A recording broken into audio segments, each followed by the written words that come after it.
Hello and welcome to the Actual Tech Media Expert Series. My name is Scott Becker. I'm from Actual Tech Media, and I'm excited to be your moderator for this special event on the AI Revolution 2024, leveraging AI for cloud management and optimization. Now, before we get to today's great content, we do have a few housekeeping items that are going to help you get the most out of this session. First off, we want this to be an informative event for you, so we encourage any questions in the questions box in our webinar control panel. Not only will we have team members responding to questions during the live event, but we'll also have a dedicated Q&A session at the end of the presentation where we'll discuss in greater detail some of the top questions that come in. That Q&A panel is also the place to just say hello, which a lot of you have been doing already. We love to hear where you're logging in from on this Friday. And it's also the place to let us know if we can help in the unlikely event that you have any technical issues. A browser refresh will fix most of those, but if that doesn't work, just let us know there in the Q&A and we'll provide further technical assistance. Now, at the end of this webinar event, we will be awarding a $250 Amazon gift card to one lucky registrant. Of course, you must be in attendance during the live event to qualify for the prize. Official terms and conditions of today's prize drawing can be found in the handout section. Just scroll to the bottom and you'll find the prize terms and conditions link there.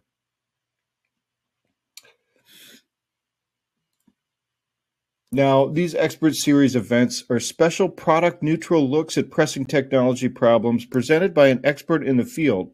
But the support of our sponsors makes it possible for us to bring you this content, so we want to give a special shout-out to our sponsors. Over the next few slides, I'm going to share some messages from those sponsors today, and they'll refer to links that you can find in your handout section of the console at any time during the presentation. As always, the handout section always has a few valuable Actual Tech Media links. There's a link to the ATM Event Center, which has our calendar of upcoming events. There's a link to the ATM Decisions Group, which is, a group of IT professionals who are, eligible for some, special events and surveys and things like that. So feel free to click on those links in the handouts and feel free to share them with your friends and colleagues. Now, before we get into that main presentation, a few words from our sponsors. We are supported by Pure Storage. Pure Storage helps you embrace the AI opportunity without compromise. You can future-proof your AI infrastructure, gain optionality for your AI workloads, accelerate everything in your AI data pipeline, and integrate mission-critical data with AI clusters. Scan that QR code or click on the link in your handout section to learn more about the Pure Storage platform for AI. Today's event is also sponsored by Cisco Umbrella. Cisco Umbrella cuts complexity, reduces risk exposure, and improves performance. Help protect against and remediate one of the fastest growing and most dangerous cyber threats to your business. Take that next step at the link here, which is cs.co/c-umbrella-demo. That URL takes you to a registration page for a live Cisco Umbrella demo scheduled for August 7th. You can also click on the link in your handout to find more about Cisco Umbrella. And just in case, I will post that Umbrella demo link in the question section in a little bit. So once again, take advantage of that handout section where you can find more information about our sponsors. And with that, let's get to today's fantastic presentation. So it's my pleasure to introduce you to our presenter today, Bill Kleyman. Bill will tell you a little bit more about himself in a minute, but I'll just say he's one of my favorite presenters. He brings so much knowledge, experience, and enthusiasm to these presentations. We're absolutely delighted that he's presenting today. And now I'm going to turn things over to Bill. Hello, everybody, and welcome to this Actual Tech Expert Series, the AI Revolution in 2024, leveraging AI for cloud management and optimization. And yes, I am going to talk about generative AI, not too much, but definitely in some context so you guys have an idea and understanding of how we're using some of these modern technologies today to really sort of impact, obviously, cloud management, optimization, everything else. I'm getting ahead of myself. We're going to have a really fun chat. I am Bill Kleyman. I am the CEO and co-founder of Apollo.us. Also the AFCOM Data Center World Program Chair and a contributing editor over at Data Center Knowledge, Data Center Frontier, Information Week, Dark Reading, and a few other really fun places. And I in case you can't tell, I'm really genuinely excited to be here and talking about this conversation because I love AI and I love the whole concept of it. I've been working with it for some time. Over the course of my career, I've been really fortunate. I've worked with a lot of different kinds of organizations. So obviously, publications for Data Center Frontier, IBM Press. But I was raised as actually a network and architecture engineer working with cloud virtualization systems, working with data center technologies. And now I am so lucky, you can see it at the top there. I work for a really cool company called Apollo. And what we do is we create actually different types of AI, generative AI, machine learning solutions for a variety of different kinds of use cases, every vertical, every industry. So this it's actually the last time you're going to hear about my company because a lot of what we're going to be discussing is going to be a really cool, my gosh, a brain dump of a lot of expertise that I've had around using AI for cloud optimization, network infrastructure, and so on. You are welcome to follow me on a lot of different kinds of social media channels. Obviously, I'm available on LinkedIn. I love having these conversations. You can check out a book that I co-authored called Greener Data. Oh, hang on a second. I got the second volume came out. It's so exciting. And it's an Amazon bestseller. So by all means, go out there. I think it's like 99 cents on Kindle, but it's a really fun read. So I'm going to be sharing with you a lot of really fun little tidbits, a lot of real world expertise, and what's happening out there in terms of AI for cloud network management optimization. So we've got a really fun list of topics. Now, before I jump into this agenda, I'm going to say something. I really like an interactive audience. So if you have a question, a comment, a concern, anything at all, pop that into the Q&A in the chat window here. I'm going to do my very best. I actually like to take a look at the questions while I'm talking to see if there's anything interesting. So if you have something to ask, don't be shy. This is your opportunity to ask a question around your infrastructure, what you're doing, an initiative or a goal. Listen, I know these webcasts have a lot of different kinds of people that are joining us. Everyone from business leaders to engineers to end user and customers, people in the data center space, cloud, and everything in between. Okay, I'm gonna actually have a calm moment here for a second. Vision without execution is just hallucination. My goal today with all of you and spending this precious hour with me is for you to find a golden nugget. Take something back to your business. I know I talk a million miles an hour, but a part of that is so that you can take a part of what I'm discussing here today with you and take it back to your organization and do something really special with it. So today we're going to talk about AI, some key trends. We're going to be discussing how literally none of this is a fad. We're going to talk about how AI has honestly changed from days in the past, how you and I have grown up with it, the classic blue link in terms of how we interact with data.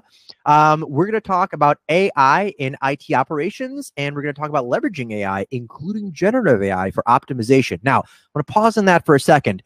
We're going to have an open and honest conversation. We're going to talk about where it's successful. We're going to talk about where it's not so successful. So, and again, this is just where we're going to be discussing some challenges, some real world use cases where this stuff is being deployed. And then we're just going to have a fun chat. And again, remember, hop off your Amazon shopping list for just a couple of seconds and ask me a question if you got a good one. I promise I'm going to try. We've got a really great slide at the very end for Q&A. I'm going to stop there. I'm going to see if you have a question. And if I don't get to it, I'm really, really sorry. I promise I'll find you offline and we're going to jump into it. So, deep breath. I hope you're all ready. Buckle up because this is going to be a bit of a ride. Let's start to talk about AI, right? And obviously, it's an acronym that all of us are hopefully very familiar with, and we're going to take a look at some of these key trends that have been happening out there. So when we start to take a look at artificial intelligence, let me take you back not very far, January of 2023, where the proverbial ChatGPT dam is happening and the cracks are visible and the GPT waterfall is about to happen, because what we've experienced is unlike anything else in our history with working with different kinds of applications and so on. ChatGPT rose to 1 million users in 5 days and 100 million users in 2 months.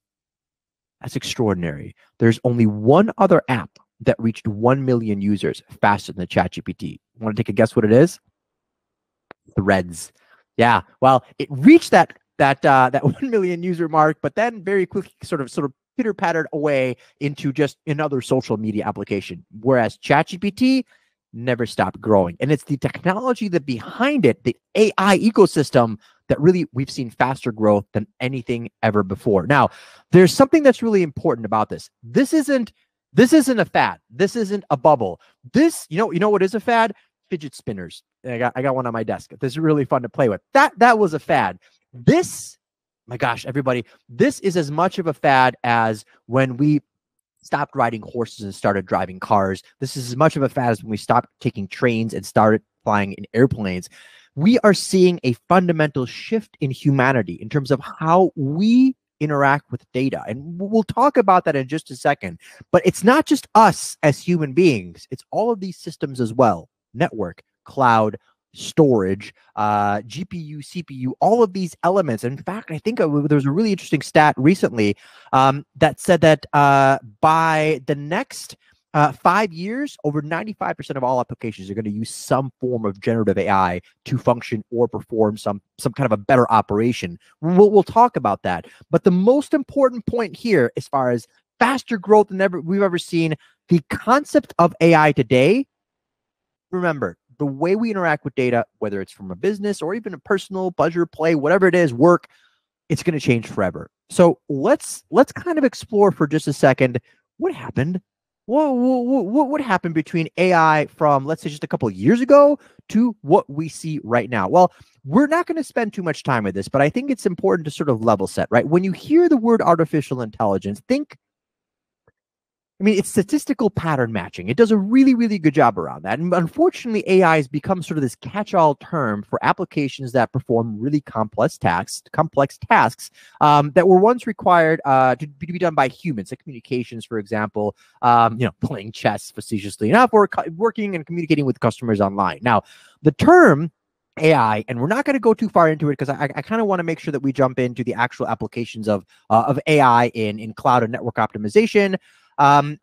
It's actually interchangeable with machine learning and deep learning. So you have a set of data, you train that data, you build a system, you test it, and you test to validate for correctness of it, and then you expand from there. Now, the reality of the situation is that AI has been around with us for, well, to be honest, quite some time, right? It for certainly has.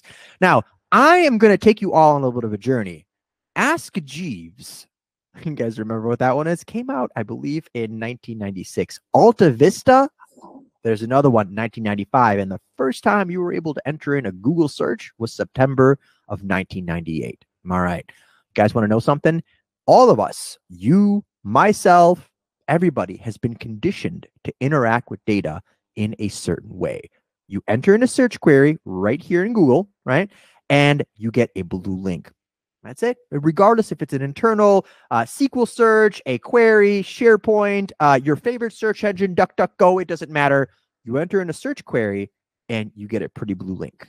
Well, all of that's changed. Every single person listening to this webinar right now is a user of generative AI. Because if you've gone to Google or Bing in the past couple of months and you asked it a question, it's no longer a blue link, is it? The first response you get is a generative AI response. Now, whether generative or not, we've come a far way in terms of what these systems can do for us. So ultimately, it's important to understand very briefly what changed. How is all of this impacting us today, right? So I like to think of AI, traditional versus generative. I like to explain it with pugs because I think pugs are great. So follow me here for a second. Everybody. Sorry. So you have a kid, right? You have a kid. You sit this kid down and you show this kid picture after picture after picture after picture of a pug for a week, right? Different kinds of bugs, all sorts of different kinds. And then afterwards, you take all those pictures away and you go to this kid and you say, all right, champ, what do you think the next 5 pugs are going to be? Well, based on all the stuff that you showed me, it might be this, and this one, and they might be this colors. That's great. Well, if we're going to iterate every 10, 15, 20, 25 pugs, and also how many do you think that maybe are total that you're going to be showing me the next, next day or so? It's going to give you that sort of pattern-based recognition response, and it's going to be pretty darn accurate as well. All right. Same scenario, same kiddo, same picture after picture after picture of a pug. Now we take all those away. We give this kid a piece of paper and a pen and a pencil. We say, draw me a pug. Well, they're going to have to draw it. And not copying what they saw in the past, but a mimicry from their mind of what they understand a pug to be. Now, here's the crazy part. You can also ask them, what do you think the next 5 pugs will be? And you can also ask this kid, what do you think a pug will look like in 1,000 years? Maybe in 10,000 years. And so now this kid is actually able to generate, not only are they recognize this image, they're able to generate wholly original content as well. That's the biggest difference. That's why it's called generative AI. But now we've come so far with GPT 4.0 that we are seeing these systems do far more than we could ever do in the past, right? So now AI can synthesize a part or all of a creative work. So algorithms like ChatGPT or GPT in general can be used to train and create new content, audio, code, text, images, simulations, and much, much more. Now, in recent breakthroughs, we're going to talk about this. You're going to see the potential to drastically change the way we approach data analytics, and how we use that analysis for complex cloud networks and infrastructures. Yeah, it's going to start to impact it because all of these things have data. Our networks generate data. Our storage environments data. Our firewalls, our ecosystems generate a tremendous amount of data that we could ultimately use for traditional AI and pattern recognition, but also in the generative AI space. And we'll talk about that in just a second. Now, all of this stuff is pretty cool, right? That's so cool, Bill. Thanks for showing us a kid drawing a pug. How does this impact cloud networks, infrastructure optimization, and management? And you know what? I'm so glad that you're paying attention and that you're staying tuned, because that's the next part of this discussion. So if for the past 10 minutes you've been zoned out or tuned out, I don't know, I feel like I have too much energy for any of you to be not tuned in, but come on back here really quick, because we're going to start to go into AI, the evolution of AI, and IT operations. I'm actually going to talk a little bit about where generative AI started to be sprinkled in to the power of how we create and optimize our networks and our cloud ecosystem. So this shouldn't be unfamiliar to many of you, right? If you take a look at the historical context of AI in networks, in storage proliferation, I promise I can talk, in compute orchestration, all of this, the historical context is that AI's journey began far and long time ago with automation, progressing through machine learning, and now into more generative models, which allow systems to adapt and learn vast data sets from heterogeneous data sets as well that give you a lot of information. So this transition into more of a modern AI, this shift, represents not just a technology shift, but a paradigm shift.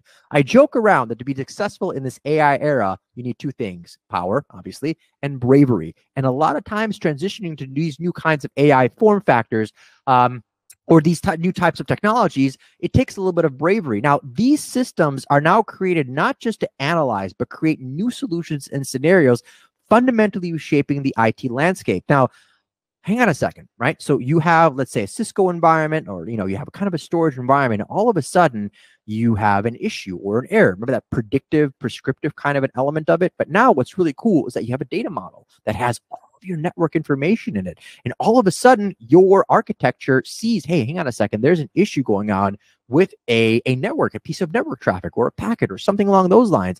Not only is it going to be able to identify it for you, but because it knows what your network architecture, your schematics are, and your ecosystem looks like, it can actually prescribe, based on exactly what the engineer needs to do, generative AI, what they require to fix it.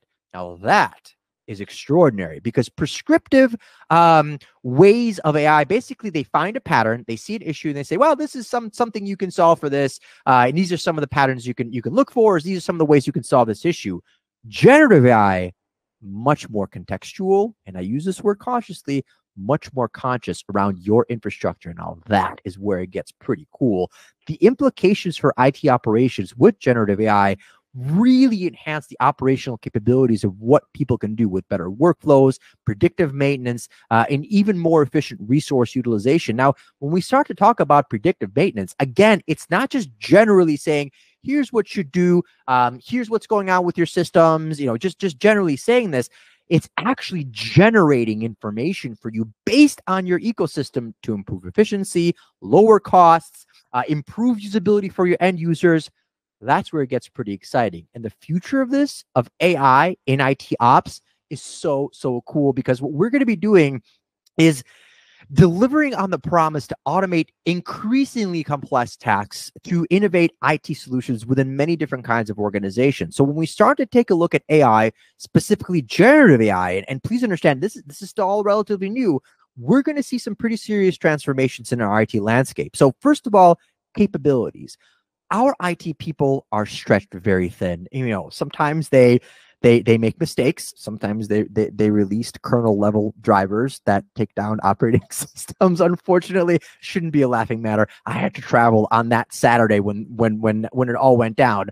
But the capabilities that AI, and specifically generative AI, can create for you is the capability to analyze contextually and consciously vast data sets, improve data management, spot key trends, and again, generate information based on your specific environment. Or if you're a managed services environment in a private data pool, how to remediate your customers and your end users' environments as well to accurately forecast, remediate, and really provide an invaluable capacity plan and incident management solution that's contextual to the customer, the network, the connection, and even the cloud ecosystem. And the application for that is obviously everything from things like insights, repetitive tasks, like I talk about, streamlining operations. And I want to emphasize this, not replacing the IT administrator, but reducing human errors, improving their efficiency, and improving the value that these IT people bring. Now, I have at Apollo, we've done several of these projects for law firms, for healthcare, for financial services, for banks. And we've never actually replaced anybody. If anything, we create an architecture, or these solutions for IT operations and cloud management actually create an architecture for these people to bring more value and look at a bigger aperture of what they're doing in their business. It's actually pretty empowering. And that's where that real world impact comes in. Organizations that are starting to implement AI, and more importantly, generative AI, have reported lower operational costs and enhanced service delivery, showcasing the transformative potential of how you can apply this technology to real world applications. Now, I need to point something out to you. We're not just talking about a major vendor putting a generative AI solution into some kind of a tool or function or a firewall, whatever the case might be. There are applications in IT management for enterprise users, for different kinds of cloud providers, CSPs, and everything in between, where some customized solutions need to be deployed. I'm seeing some of the questions start to come in as far as complexity and whatnot. Just hang on a second. I promise I'm going to answer that in just a second. By the way, if you have any other questions, keep popping them in here. I'll keep an eye on them, I promise. There's another one about actual use cases. I love the excitement here. Just hang tight. I promise I'll answer some of these. But in the real world aspect of this, what we've seen is both a development into the vendor lifecycle. So a network manufacturer, a firewall security manufacturer starts to implement these technologies, but also sort of privately in a custom type of fashion. Now, these technologies that we're talking about, AI, current technologies, are having a massive impact on cloud management. To be perfectly honest, you need these kinds of systems to properly operate. So AI and cloud management, we already see how these things are being utilized.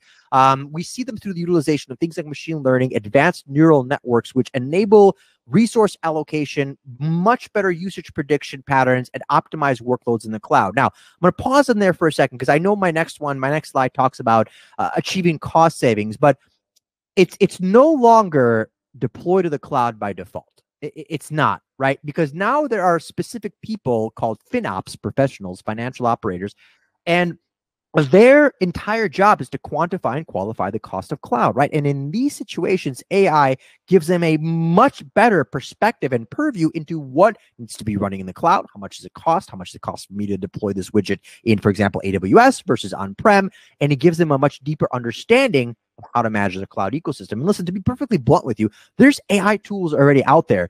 Now, and I want to balance this conversation, everybody. I want to balance this conversation between traditional AI ecosystems, but also what we're seeing from the generative AI side of it as well. So like AI powered management tools like AWS CloudWatch, Azure Monitor, Google Cloud AI, I mean, they're great they're great solutions right now to enhance real-time monitoring as well as predictive analytics and capabilities. But other ones like Data Robot and Datadog, well, they use AI to optimize things like cloud resource allocation and network optimization. I mean, these are really powerful tools, excuse me, to monitor and manage a lot of these existing traditional elements. Now, again, pattern recognition, really great predictive analytics, but now we're starting to scratch and shift and break into this new era of generative AI where private models, better inference, better understanding of how you can create resolution, for example, or even optimization using generative AI,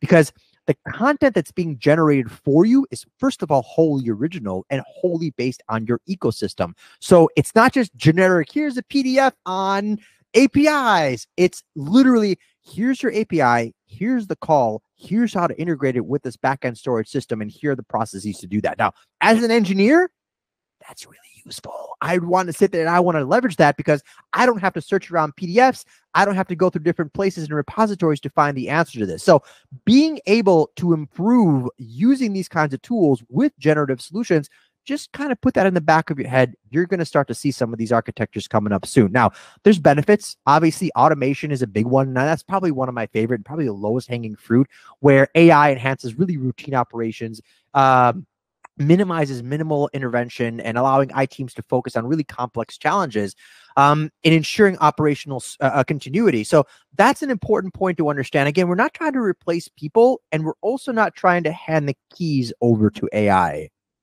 We're going to talk about that, right? How much can AI handle, especially generative AI? So we see these tools as direct pieces of augmentation into existing management platforms, which brings me to my next point, integration with existing systems. These are already designed as long as you have data available, and good data, I mean, from different repositories. It could be everything from architectural and CAD drawings to PDF schematics to just basically documentation on how to deploy a specific piece of equipment. As long as you can have that and integrated, modern AI solutions, they're designed to seamlessly read and understand what you're trying to create with this data, and actually how you can optimize it with a data set, a data model, an AI, predictive elements, and so on. Now, when we start to talk about improving cloud management with AI today, that's where we start to see some pretty big implications.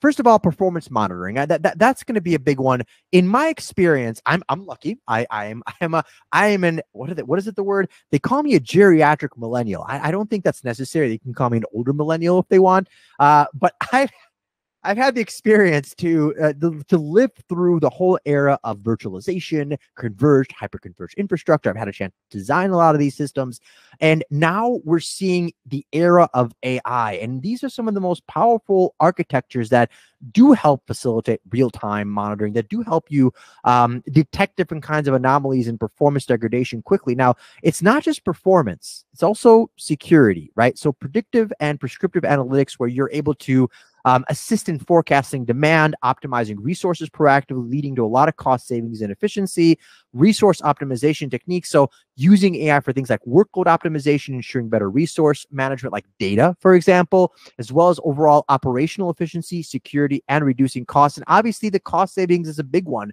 When you use artificial intelligence and AI to monitor and manage a cloud ecosystem, you stop doing things like, bleeding out revenue or underutilized resources potentially, or even understanding how to scale between different types of ecosystems.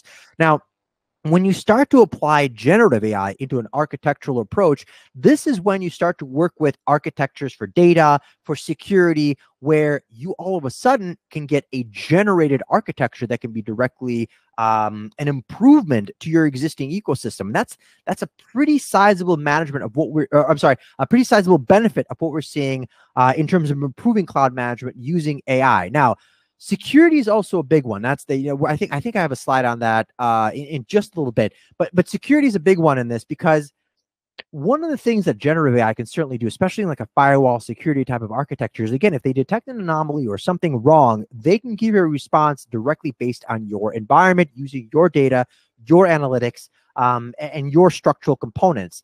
This is not just sort of an arbitrary, here's how to fix a security vulnerability. It's more about how to secure a vulnerability with your environment specifically. Now, This is really cool. I find this level of contextual IT for cloud and IT management to be absolutely critical as a part of our evolution process in terms of IT management for cloud, for optimization, and so on. So when you start to take a look at the overall benefits of what you're talking about, we talked about cost reduction, we talked about increased automation.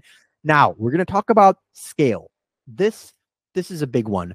One of the big things that we've seen across the board, the hyperscalers, the Amazons, the Googles, the Microsofts of the world, they're not the only ones out there. There are so many data center providers, so many managed services providers, so many managed services data center providers, et cetera, co-locations that want to be able to scale themselves. Now, the one thing that we've learned over these past few months and years is that the enterprise market does not want to necessarily always go to the cloud, right? They want to be able to have more of this distributed hybrid type of architecture. So your ability to scale your services is highly dependent on working with an AI enhanced cloud management solution that gives you rapid scale, changing needs, optimizing the user experience. And then most of all, you're using AI to be a lot more resilient, both, like I said, from a security perspective and an uptime perspective as well. So real-time monitoring, predictive, and AI-generated prescriptive solutions really minimize outages and downtime, ensuring levels like consistency and operations. Listen, AI can do extraordinary things. You guys want to hear a really cool use case? I'll give you one. It's kind of in parallel to this, but just to give you an idea. So we worked with this manufacturing company, and this manufacturing company had big CNC and lathes, basically machines, right? That would do metal, all these stuff. Now, what we learned is that if one of these machines go down, it's extremely costly, $500,000 to $1 million a day for one of these massive machines to go down. So what this company asked us to do is we developed, we didn't develop the hardware, somebody else developed the hardware, but we developed the software and the integration. Basically, this little piece of hardware would listen to the vibrations of these machines, and it would listen to these vibrations for many, many months. And then ultimately, it got to a point where it could alert the administrators and the operators, say, hey, in about 10 minutes or an hour, you're going to experience a failure on one of these machines, and here's where the failure is going to be. And that was solely on the vibrations that this machine took in, this little sensor took in, and what it could listen to. Now, that's extraordinary. Now, imagine these kinds of solutions. That was actually a generative adversarial network, which is really cool. I have another use case for it where we pit two data models up against each other to get the best possible outcome. Now, imagine some of this stuff being applied to generative AI in the data center space, in the cloud, in the network management space, where you have a solution that effectively listens to your network traffic, to your ecosystem, and says, hang on a second, something's weird. And this is not just an anomaly detection, not just like bumps in the road potentially, but actually being able to isolate something, tell you, I'm 98% confident that in 10 minutes, you're going to experience a failure or a network event or something here. You need to be prepared for it. This anomaly hasn't happened yet. But based on the patterns and what this thing is seeing, this generative AI solution is saying, here's what's going to happen, and here's how you should approach this. This is, once again, extraordinary. And these are the advancements that we're starting to see in AI and cloud management, especially now we integrate things like generative AI. Now, obviously, performance enhancements, I left that one down there at the last, but that's an important one as well, being able to identify bottlenecks and recommendations to optimizations. Very similarly, being able to monitor users and seeing how your AI ecosystem can specifically impact them and actually improve their communications and improve their connectivity, both within on-prem, edge, distributed, etc. Okay. All right. Hang on a second.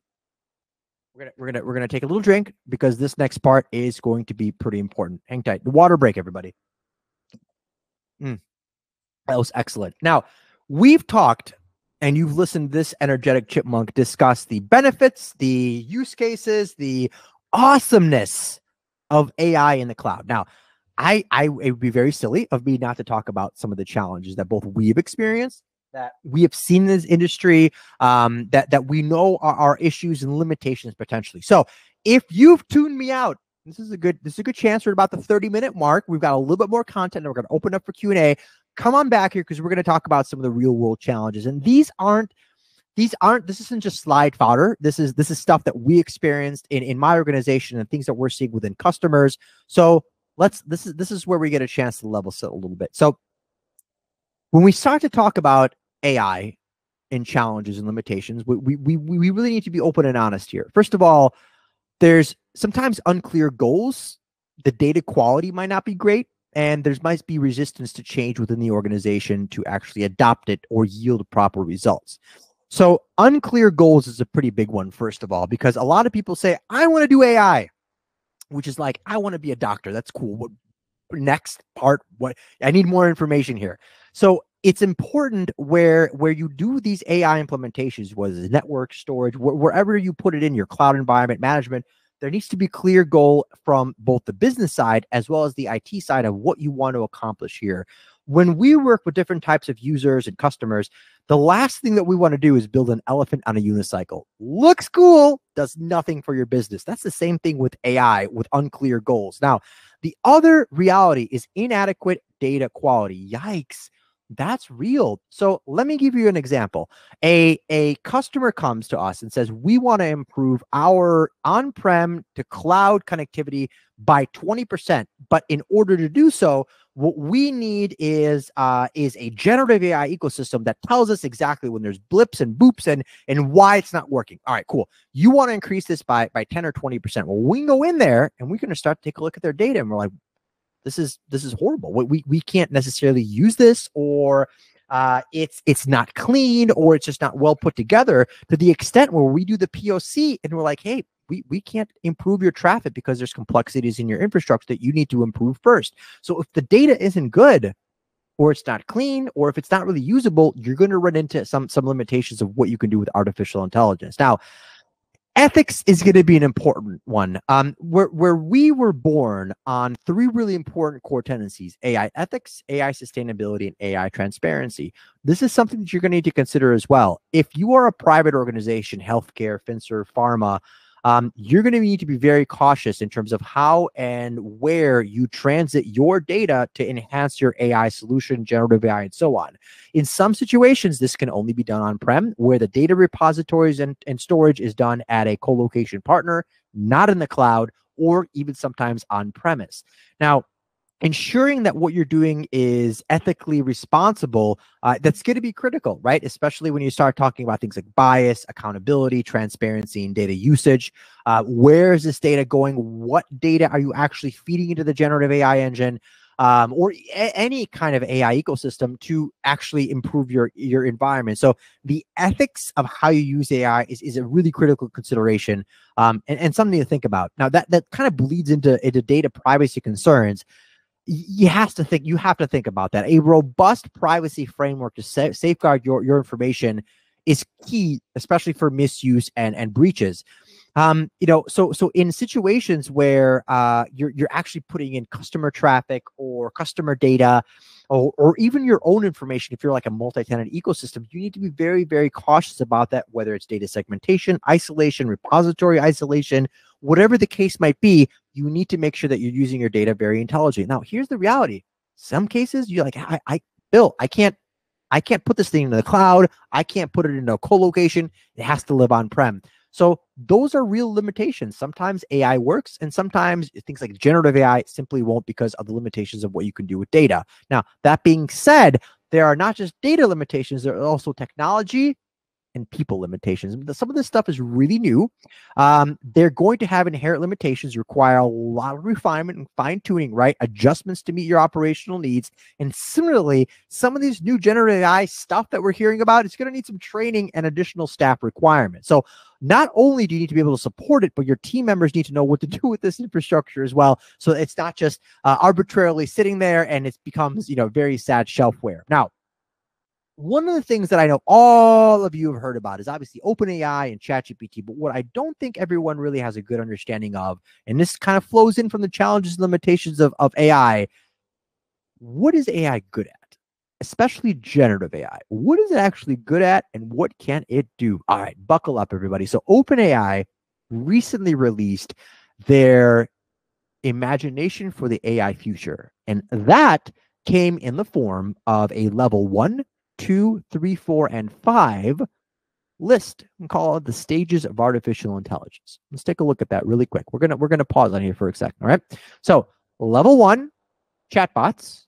Level 2, reasoners, level 3 agents, level 4 innovators, and level 5 organizations.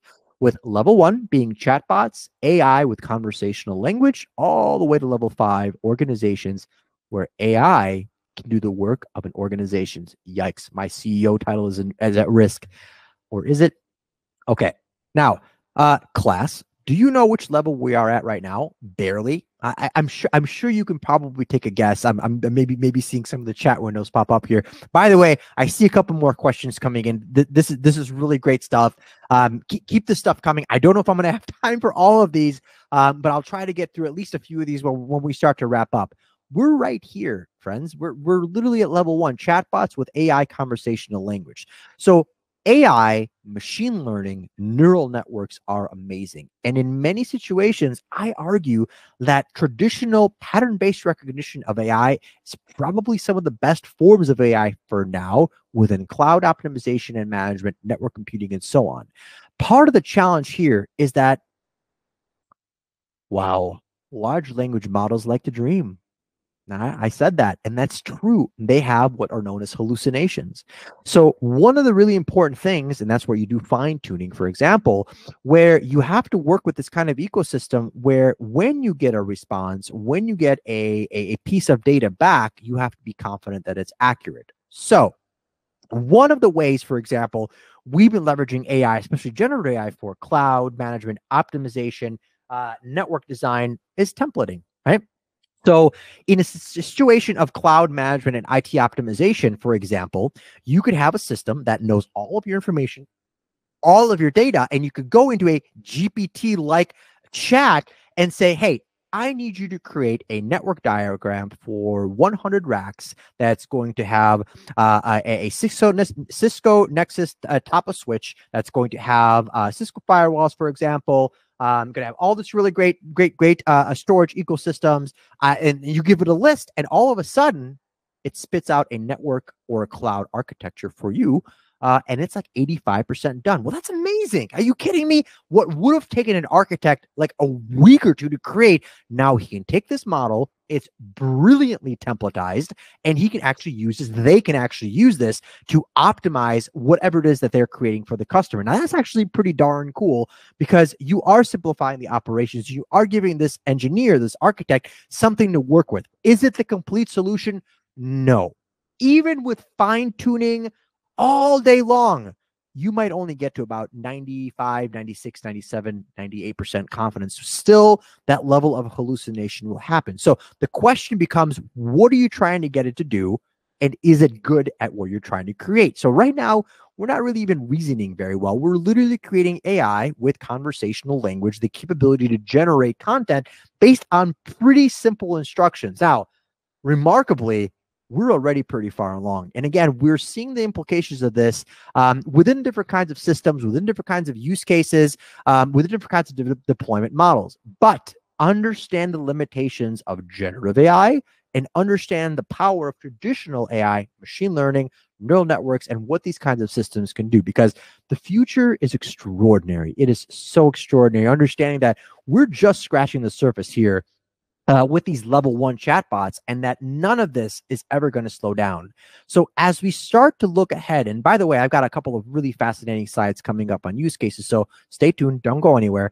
As far as future trends in AI and cloud management, we're going to continue to see emerging AI technologies and trends such as federated learning, emerging, focusing on privacy, transparency, and decentralized model learning and understanding. So especially with complex decentralized network architectures or cloud, private, hybrid cloud, edge ecosystems, as these things become much more difficult, you're going to see not only federated, but contextual learning based on individual networks, organizations, and so on.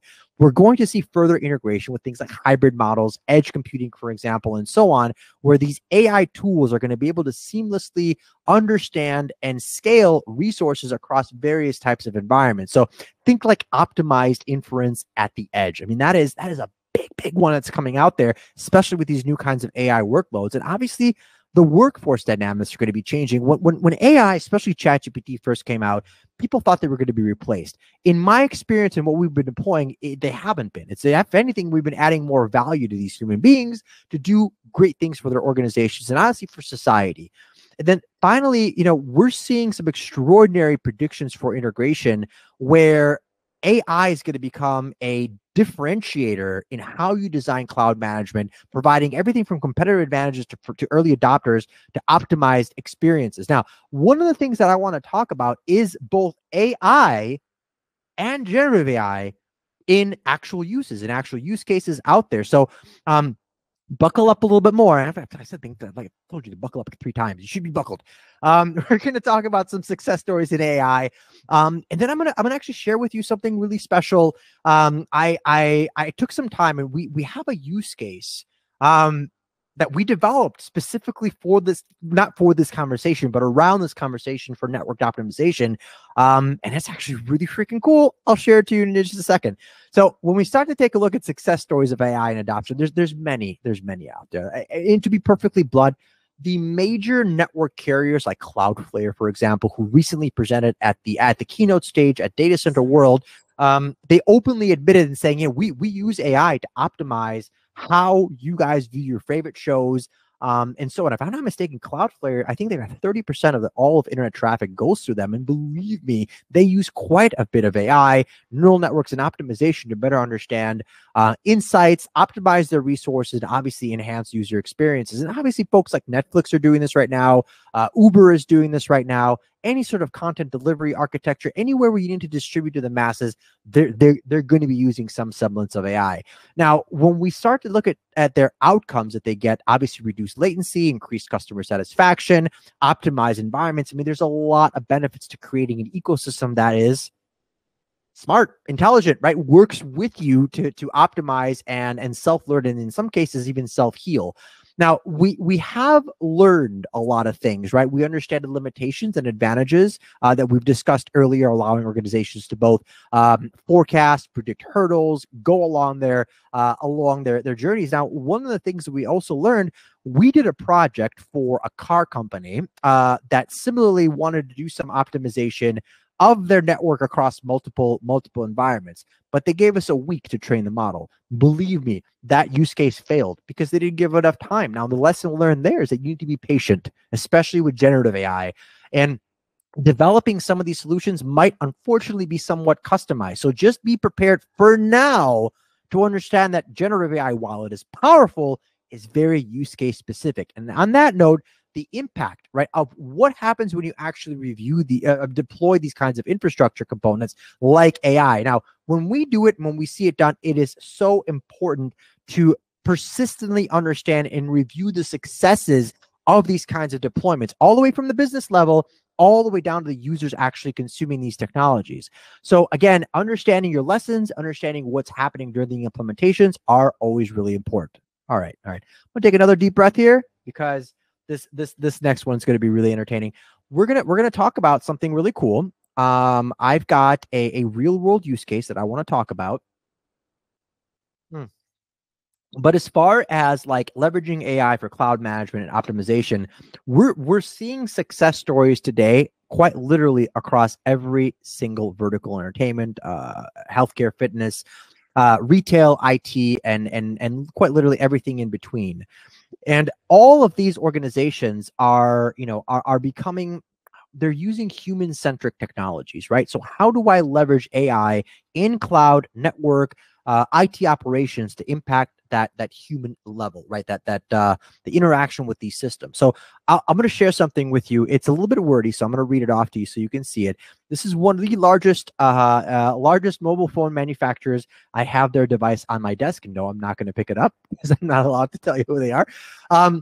But this client actually faced an extraordinary challenge of enhancing photo resolution locally on devices without sacrificing quality. Now, check this out. So this problem was really interesting. We used generative adversarial networks, again, those ones that we can pit against each other, and advanced techniques to master the art of super resolution. Now, we used machine learning models to actually monitor network traffic to develop this optimized solution to ensure minimal network impact between solutions.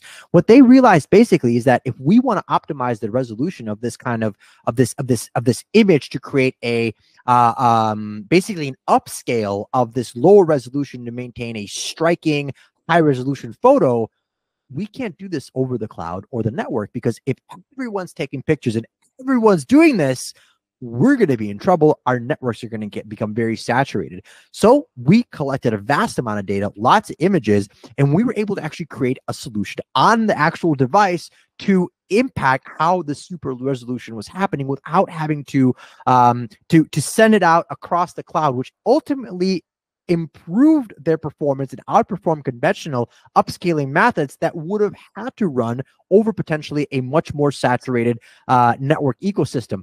This was really, really fascinating. Now, in this situation, everybody listening, this was a specific type of use case where this customer is like, okay, we need to use generative AI to improve this content delivery over the network that we've used over this cloud ecosystem. Now, this is a specific use case. This is for a specific organization. Now, what's really fascinating is that we're starting to see some of these technologies be implemented into the actual networking ecosystem in the cloud environment, into many of the vendors that are supporting cloud and AI today. So let's take a deep breath. Let's take a look at the future a little bit. I see I've got a few questions that I might want to make sure that I answer.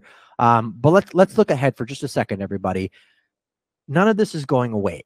In the next 6 months, you're going to see extraordinary advancements from traditional vendors that are going to be integrating levels of generative AI into their solution, period.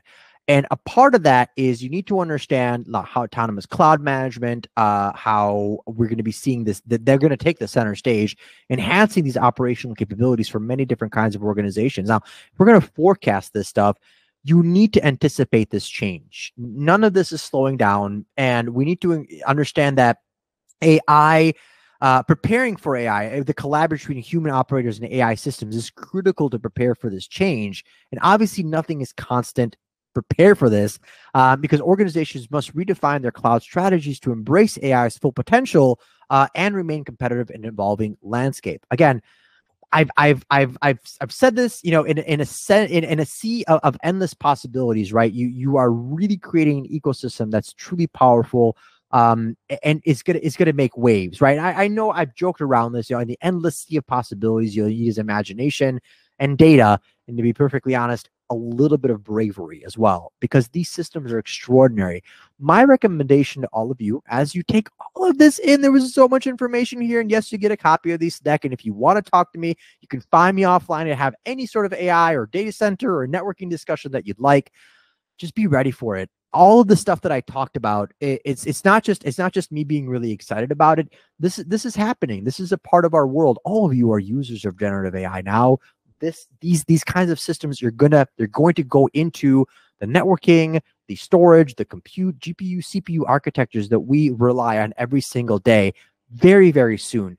Your goal in listening to all of this is just to sit back, just think about it, and start to ask really meaningful questions of you, your business, in your IT ecosystem. Are we using AI? Where? How? Are we not? Why not?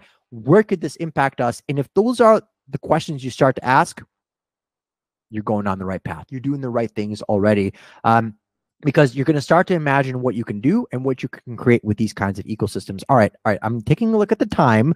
Thanks for hanging out with me so far. I think I'm down to my last slide. Yes, I am on my last slide.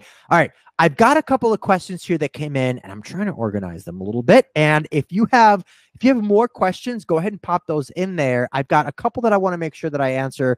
I'm taking a look at the time as I'm talking this. I should be able to do a couple of these. Again, this is all of my connectivity.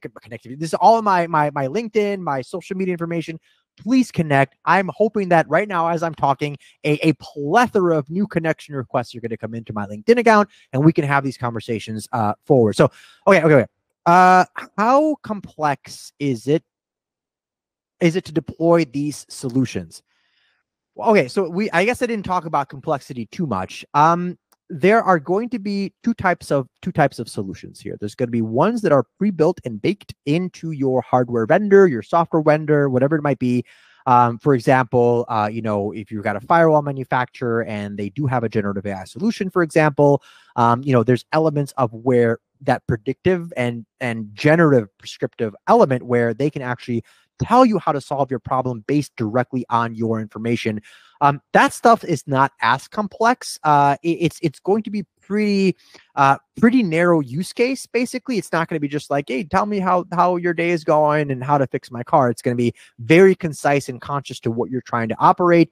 And that kind of stuff you're going to see here very, very soon, if not some integration with features already. What is more complex is that electronics use case, that phone manufacturer use case that I talked about. Those require customized work, right? So if you're a major organization, a large enterprise, and you're like, I love my vendors, I love what they do, but I need this additional component and piece, that might not be something that they can develop. That might be something that you have to go to a partner to develop for you. But again, and this isn't like here's $50 million, build this thing for me. Usually these POCs start like 20 grand, 30 grand. They're not expensive, but they're exceedingly valuable because they answer your question. Is this complex? Does this do what I need to do? So before I spend $5 million on this piece of software, I'm going to spend a little bit and validate. Because in those use cases, in those exploratory scenarios, what we found is that the actual outcome of the exploration is even more valuable than the actual solution, because we teach them, hey, you got to fix your data, or hey, you don't have enough data points, or hey, you're missing an entire section of information that you'd be gathering in so that your solution is a lot better. So is it complex to deploy? Holy cow, what a yes or no answer. In some cases, certainly. In some cases, it's certainly not, because it's just a part of a function or a feature of a product. In other situations, it could be pretty custom. Okay, I got one from John. All right, this one, we're already using AI for optimization. Why do I need generative AI? I love that. I love that. Thanks for taking the gloves off that one. You might not. I'm not here to tell you that you need generative AI. What I am telling you is that this stuff is around the corner. This isn't anything you can potentially ignore. But to that point, I'm glad you're using AI already for optimization, for cloud management, and so on. But some folks aren't. Some people here listening are probably still doing some things manually, or even reactively. If you are, everything in your environment can be orchestrated or created into a workflow potentially. So start to look at AI as a means and mechanism to simplify your environment, even if it's traditional pattern-based recognition. If you have no use for generative AI, good for you, but at least use this technology to simplify what you do today. Let's see. Okay. This is similar to the first question that I got. Are the solutions you're talking about custom, or are there products that are already available? So basically what I said earlier, yes, some of the stuff is already available, but some of it needs to be developed, especially from a sense of a customized perspective. That it's just what I talked about. You're going to have really one or the other, one where you're going to need a little bit of development, and one that's already a part of a product. Okay, another question just came in. Of course, I'm sorry I didn't cover security too much. I mean, I think I really wanted to make sure we talked about AI, IT optimization, and how it works in cloud. And obviously, this question goes around security. We work in regulated and private industries. There's no way that we could send some of this information into the cloud, even though some of the information coming back would be extremely useful for, okay, so healthcare. In this case, healthcare. I get it. I do understand. So what we've done in the past is, in this situation, some of this data needs to be either held at a co-location or at a private, maybe HIPAA compliant ecosystem, or in some situations you do an analysis and you just simply can't be leveraging, for example, generative AI in some situations.